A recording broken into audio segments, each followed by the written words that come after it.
The UN-BURGLARS by Ellis Parker Butler.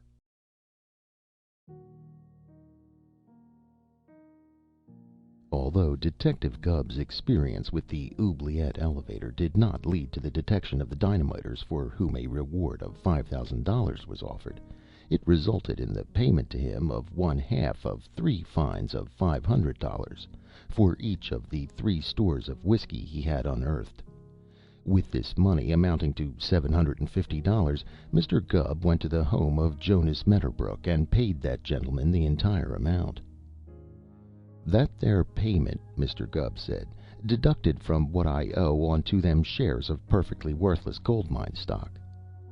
"The name of the mine, if you please, is utterly hopeless, and not perfectly worthless," said Mr. Medderbrook severely. "Just so," said Mr. Gubb apologetically. "You must excuse me, Mr. Medderbrook. I ain't no expert onto gold mines' names, and offhand them 2 names seem about the same to me. But my remark was to be that the indebtedness of the liability I now owe you is only $13,750. "And the sooner you get it paid up, the better it will suit me," said Mr. Medderbrook. "Yes, sir," said Mr. Gubb, and hesitated. Then, assuming an air of little concern, he asked, "It ain't likely to suppose we've had any word from Miss Syrilla, is it, Mr. Medderbrook?" For answer, Mr. Medderbrook went to his desk and brought Mr. Gubb a telegram. It was from Syrilla. It said, "Eating no potatoes, drinking no water. Have lost 8 pounds. Kind love to Mr. Gubb." "She's wore herself down to 992 pounds, according to that," said Mr. Gubb. "She has only got to wear off 292 pounds more before Mr. Dorgan will discharge her away from the sideshow." "And at the rate she's wearing herself away," said Mr. Medderbrook, "that will be in about 10 years. What interests me more is that the telegram came collect and cost me 40 cents. If you want to do the square thing, Mr. Gubb, you'll pay me 20 cents for your share of that telegram." Mr. Gubb immediately gave Mr. Medderbrook 20 cents, and Mr. Medderbrook kindly allowed him to keep the telegram. Mr. Gubb placed it in the pocket nearest his heart and proceeded to a house on 10th Street, where he had a job of paper hanging. At about this same time, Smith Whittaker, the Riverbank Marshal, or Chief of Police, as he would have been called in a larger city, knocked the ashes from his pipe against the edge of his much whittled desk in the dingy marshal's room on the ground floor of the City Hall, and grinned at Mr. Griscom, one of Riverbank's citizens. "Well, I don't know," he said with a grin. "I don't know but what I'd be glad to be unburgled like that. I guess it was just somebody playing a joke on you." "If it was," said Mr. Griscom, "I am ready to do a little joking myself. I'm just enough of a joker to want to see whoever it was in jail. My house is my house. It is my castle, as the saying is, and I don't want strangers wandering in and out of it, whether they come to take away my property or leave property that is not mine. Is there or is there not a law against such things as happened at my house?" "Oh, there's a law, all right," said Marshal Whittaker. "It's burglary, whether the burglar breaks into your house or breaks out of it. How do you know he broke out?" "Well, my wife and I went to the Riverbank Theater last night," said Mr. Griscom, "and when I got home and went to put the key in the keyhole, there was another key in it. Here are the 2 keys." Marshal Whittaker took the 2 keys and examined them. One was an old door key, much worn, and the other a new key, evidently the work of an amateur key maker. "All right," said Marshal Whittaker, when he had examined the keys. "This new one was made out of an old spoon. Go ahead." "We never had a key like that in the house," said Mr. Griscom. "But when we reached home last night, this nickel silver key was sticking in the lock of the front door, on the outside, and the door was unlocked and standing ajar." "Just as if someone had gone in at the front door and left it unlocked," said Mr. Whittaker. "Exactly," said Mr. Griscom. "So the first thing we thought was burglars, and the first place my wife looked was the sideboard in the dining room, and there—" "Yes," said Mr. Whittaker, "there on the sideboard were a dozen solid silver spoons you had never seen before." "And marked with my wife's initials, understand," said Mr. Griscom. "And the cellar window, the one on the east side of the house, had been broken out of." "Why not broken into?" asked the marshal. "Well, I'm not quite a fool," said Mr. Griscom with some heat. "I know because of the marks his Jimmy made on the sill." "Someone has been playing a joke on you," said Mr. Whittaker. "You wait and you'll see. You won't be offended if I ask you a question?" "My wife knows no more about it than I do," said Mr. Griscom hotly. Now," said Mr. Whittaker soothingly, "I didn't mean that. What are your own spoons? Solid or plated?" "Plated," said Mr. Griscom. "Well," said Mr. Whittaker, "there's where to look for the joke. Try to think who would consider it a joke to send you solid silver spoons." "Billy Getz!" exclaimed Mr. Griscom, mentioning the town joker. "That's the man I had in mind," said Mr. Whittaker. "Now, I guess you can handle this alone, Mr. Griscom." "I guess I can," agreed Mr. Griscom, and he went out. The marshal chuckled. "Unburgled," he said to himself. "That's a new one for sure. That's the sort of burglary to set Philo Gubb, the undetective, on." He was still grinning as he went out, but he tried to hide the grin when he met Billy Getz on the main street. Billy uttered a hasty, "Can't stop now, Whittaker," but the head of the Riverbank Police grasped his arm. "What's your rush? I've got some fun for you," said Whittaker. "Some other time," said Billy. "I just borrowed this from Doc Mortimer and promised to take it back quick." "What is it?" asked the marshal, gazing at the curious affair Billy had in his hands. It looked very much like a coffee pot, and on the lid was a wheel like a small tin windmill. Just below the lid and above the spout was a hole as large as a dime. "Lung tester," said Billy, trying to pull away. "Let me go, will you, Whittaker? I'm in a hurry. Just borrowed it to settle a bet with Sam Simmons. I show 2 pounds more lung pressure than he does. 26 pounds. "You?" scoffed Whittaker. "I bet I can show 28 if you can show 26. "Oh, well, I suppose I can't get away until Baby tries the new toy. But hurry it up, will you?" The marshal put his lips to the spout and blew. Instantly, from the hole under the lid, a great cloud of flour shot out, covering his face and head, and deluging his garments. From up and down the street came shouts of joy, and the marshal, brushing at his face, grinned. "One on me, Billy," he said good-naturedly, patting the flour out of his hair. "And just when I was coming to put you onto some fun, too. What do you know about the Griscom un-burglary?" "Not a thing," Billy said. "Tell me." "I didn't expect you would know anything about it," said the marshal with a wink. "But how about putting correspondence school detective Gubb onto the job?" "Fine," said Billy. "Tell me what the unburgled Griscom thing is, and I'll do the rest." Billy found Philo Gubb at work in the house on 10th Street, hanging paper on the second floor, and the lank detective looked at Billy solemnly as the story of the Griscom affair was explained to him. "When I started in takin' lessons from the Rising Sun Deteckative Agency's Correspondence School of Deteckating," said Mr. Gubb solemnly, "I aimed to do a strictly retail business in deteckating, and let the wholesale alone." "Seeing that you learned by mail," said Billy Getz, "I should think you'd be better fitted to do a mail order business." "Them terms of retail and wholesale is my own," said Mr. Gubb. "You don't believe anybody would unburgle a house, I guess," said Billy. "Yes, I do," Philo Gubb said. "A fellow can tie a knot, or he can untie it, can't he? He can hitch a horse, or he can unhitch it. And if a man can burgle, he can unburgle. A mercenary burglar would naturally burgle things out of a house after he had burgled himself in, but a generous-hearted burglar would just as naturally unburgle things into a house and then unburgle himself out. That stands to reason." "Of course it does," said Billy Getz, "and I knew you would see it that way." "I see things reasonable," said Philo Gubb.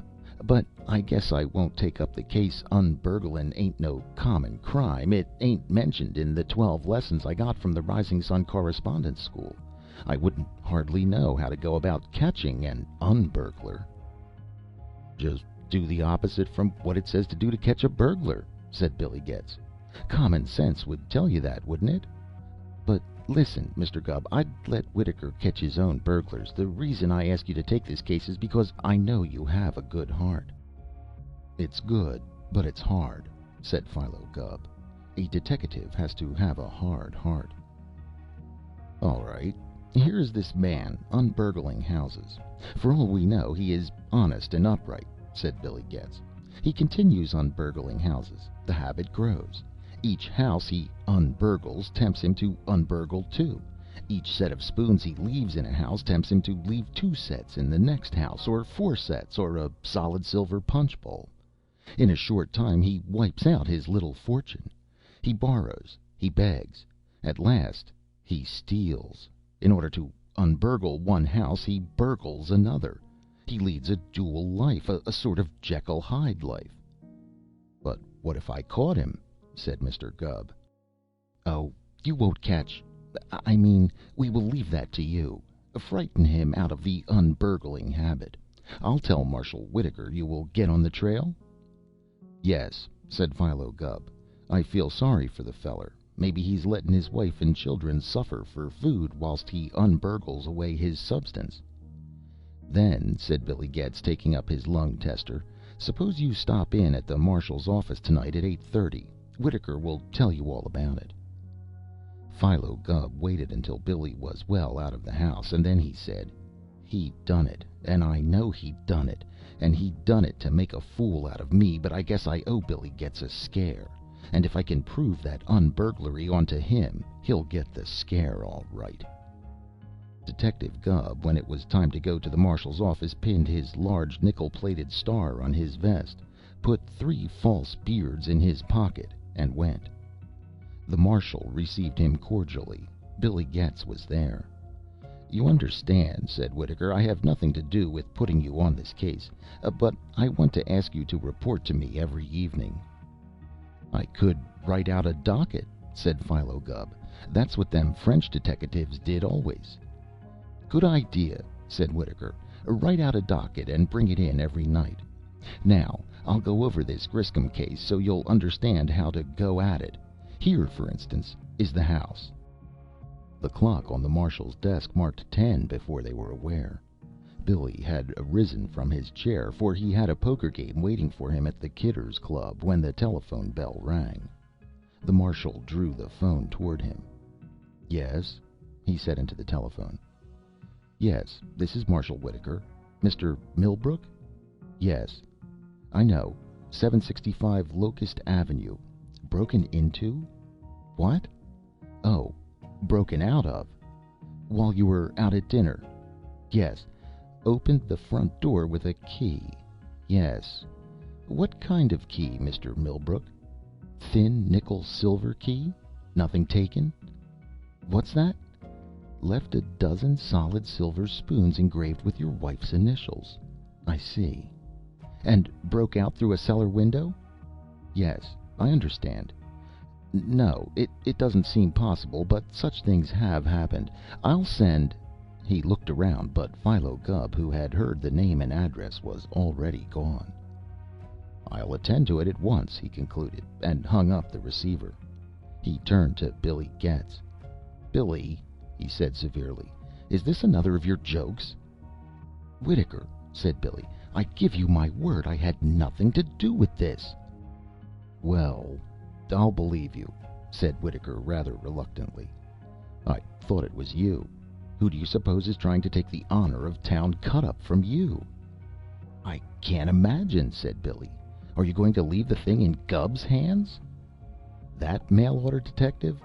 Not much. It's getting serious. I'll send Purcell up to look the ground over.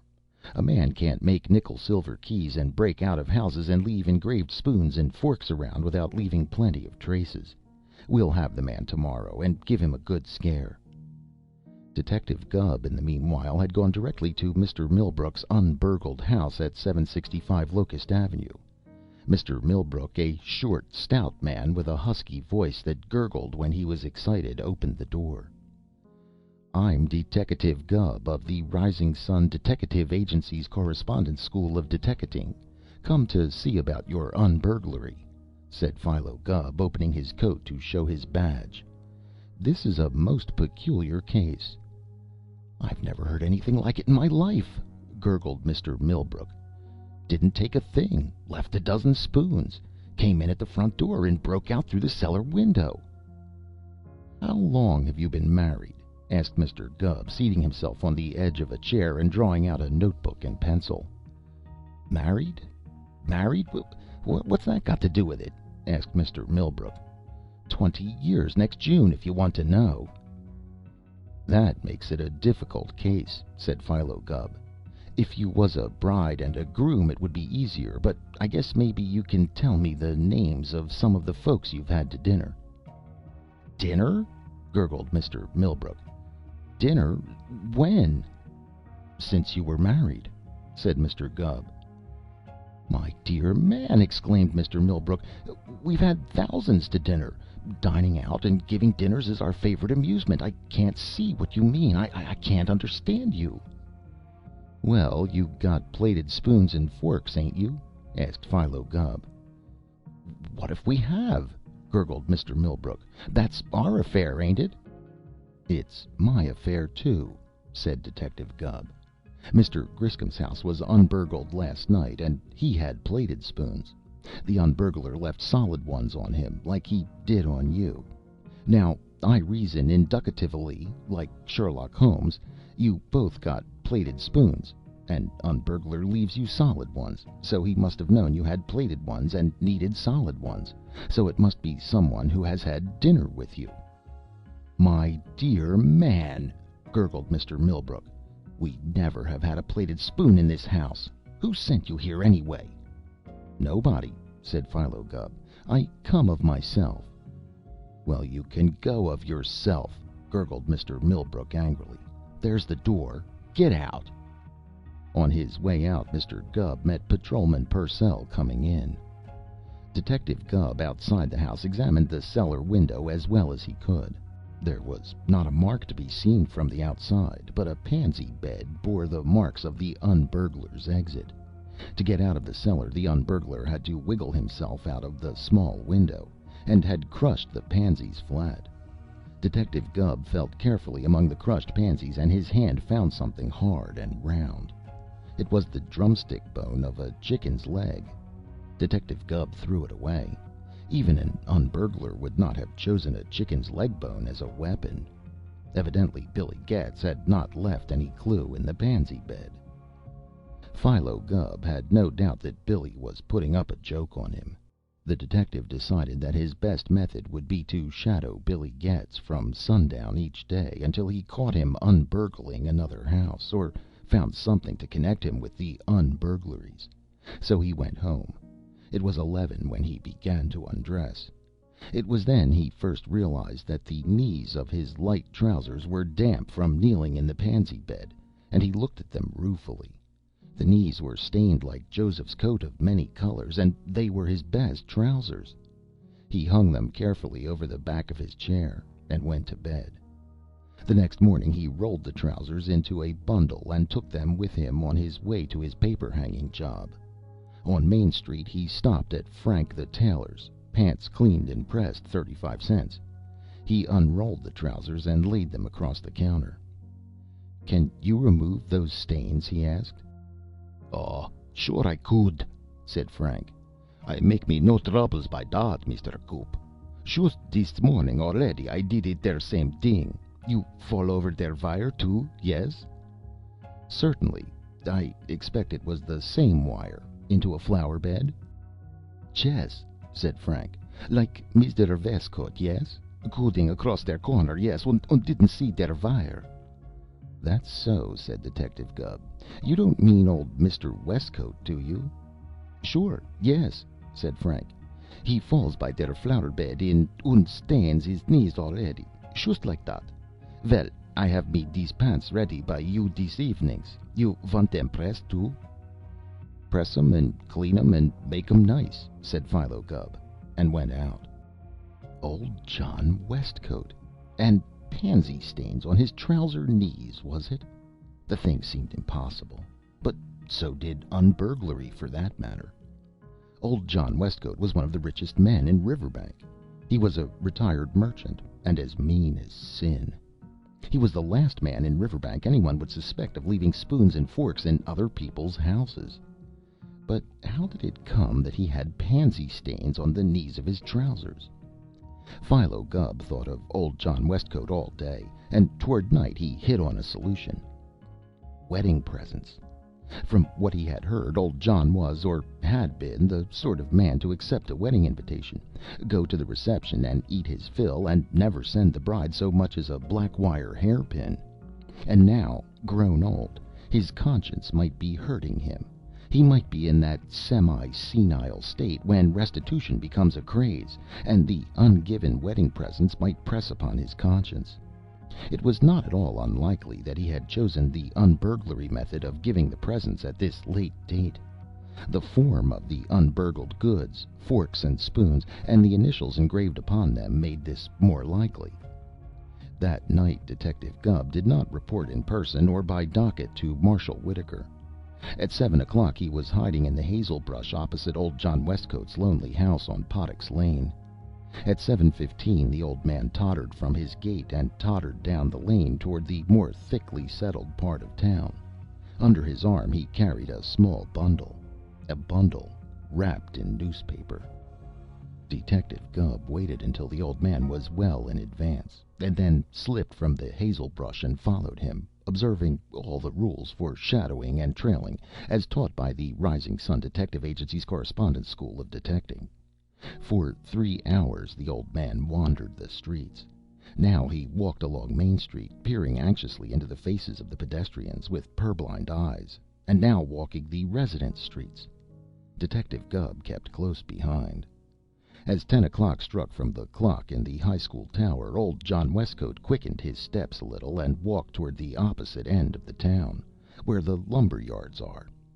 Down the hill into the lumber district he walked, and Detective Gubb dodged from tree to tree. Halfway down the hill the old man hesitated. He glanced around. At his side was a mass of lilac bushes, seemingly strangely out of place among the huge piles of lumber. Without stopping, the old man let the bundle slide from under his arm and fall on the walk. For a moment it lay like a white spot on the walk, and then it moved rapidly out of sight into the bushes. Bundles do not move thus unless assisted, but Philo Gubb was too far away to see the hand he knew must have reached out for the bundle. He ran rapidly, keeping in the sawdust that formed the unfitful soil of the lumber yard, until he dared come no nearer, and then he climbed to the top of the tallest lumber pile and lay flat. He commanded every side of the hillside lumber yard, and he did not have long to wait. From the lower side of the yard he saw a black figure emerge, cross the street, and disappear over the bank into the railway switch yard below. Mr. Gubb scrambled down and followed. At the bank above the switch yard he paused, keeping in a shadow, and looked here and there.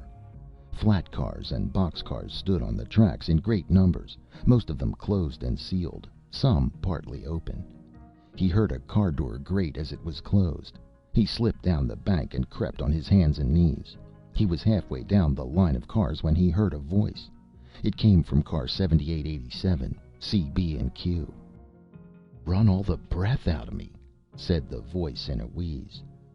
"Well, did you get it?" whispered another voice. "Sure, I got it. Got something, anyway. Strike a match, Bill, and let's see if he put up a job on us. If he did, we'll blow him up tomorrow night, hey?" "That's right. We got a can of powder left under the pile by the lilacs. How much is it?" "We told him 1,000, didn't we? Same as he'd give the law and order to help grab us. Now listen. You take half of this and go one way, and I'll take half and go the other. We can get away with 500 apiece." "And we got the 500 apiece we got for doing the dynamite job, too. Say, I never thought to have $1,000 at once in me life. What's that?" It was Philo Gubb slipping the car door latch over the staple and hammering home the hasp with a rock. It was the engine backing against the long row of cars to make a coupling, and then moving slowly forward toward Derlingport as the heavy train got under way. The two rascals hammered on the side of the car with their fists. They swore. They kicked against the doors. Philo Gubb drew himself into the next open car as the train moved away. About the same time, Officer Purcell entered the marshal's office, where Whitaker and Billy Getz sat awaiting the coming of Philo Gubb. Purcell led John Gutman, the town half-wit. "I got him," he said proudly. "Caught him coming out of Sam Wentz's cellar window. Says he didn't mean no harm. Had a dream he was to leave spoons on all the society folks, and he'd be invited to all their parties." "Did he fight you?" asked Whitaker. "Your pants is all stained up." "Fight? No, he wouldn't fight a sheep. I tripped over a wire fence cutting a corner and fell into a flower bed. Got Hail Columbia from the lady, too. She said old man Westcote fell into the flowers yesterday, and she didn't mean to have her flower bed used as no landing place. Heard from Detective Gubb yet?" Whitaker grinned. "We ought to hear from him soon, and I reckon he'll be worth waiting to hear from." And he was. Word came from him about an hour later. It was a telegram from the sheriff of Derling County. "Detective Gubb captured 2 of the dynamiters tonight. Have their confession. Arrest Pie Wagon Pete, Long Sam Underbury, and Shorty Billings. All implicated." "And the reward's up to $5,000," said Officer Purcell. "Let's hustle out and nab the other 3, and maybe we can split it with Gubb." "And us sitting here thinking we had a joke on him," exclaimed Marshal Whitaker with disgust. "It makes me sick." "Well, I feel a little bilious myself," said Billy Getz.